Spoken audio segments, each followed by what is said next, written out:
Nous sommes aujourd'hui appelés à nous prononcer sur le transfert à la région de la propriété d'ouvrages hydrauliques relevant de la concession Rivière de Gascogne.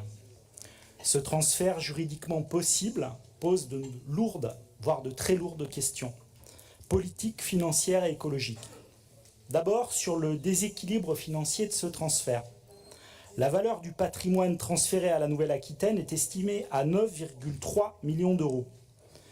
En face, le plan pluriannuel d'investissement prévoit environ 15 millions d'euros d'investissement par an sur au moins 7 ans. Autrement dit, en un an, les besoins d'investissement dépassent déjà la valeur totale des biens transférés.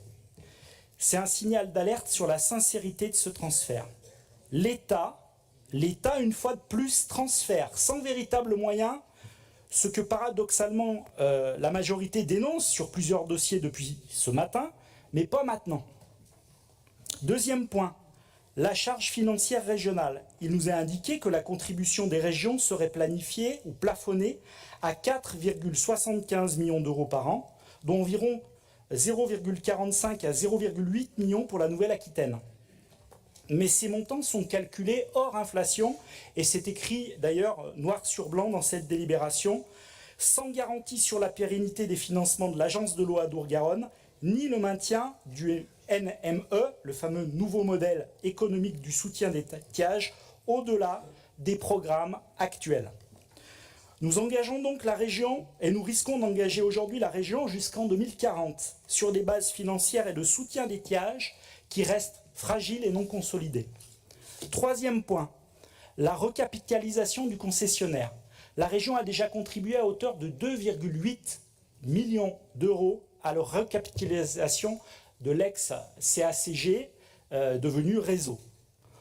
Aujourd'hui, elle devient en plus concédante, financeur d'investissement et garante de la continuité du service. Ce cumul des rôles pose une vraie question de gouvernance et de capacité de contrôle effectif non résolue à cette heure. Quatrième point, les moyens financiers. Au-delà des moyens financiers, les moyens humains.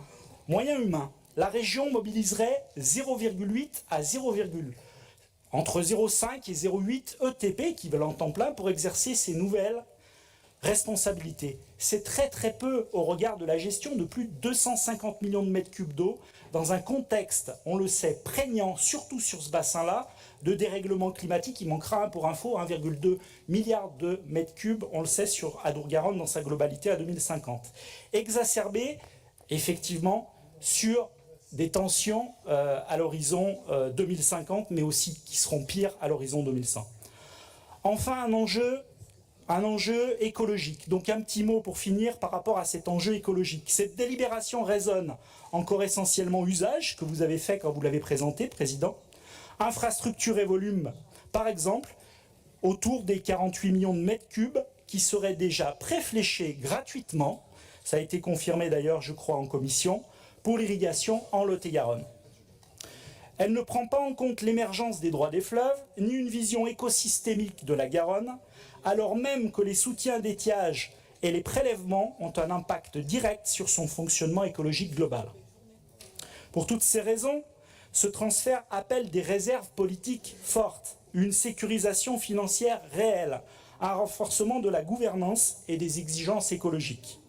Sans cela, la région prend le risque d'un engagement lourd, durable et insuffisamment maîtrisé. Trop de points de vigilance, donc, mal mis en perspective selon nous. Pour toutes ces raisons, nous voterons contre cette délibération.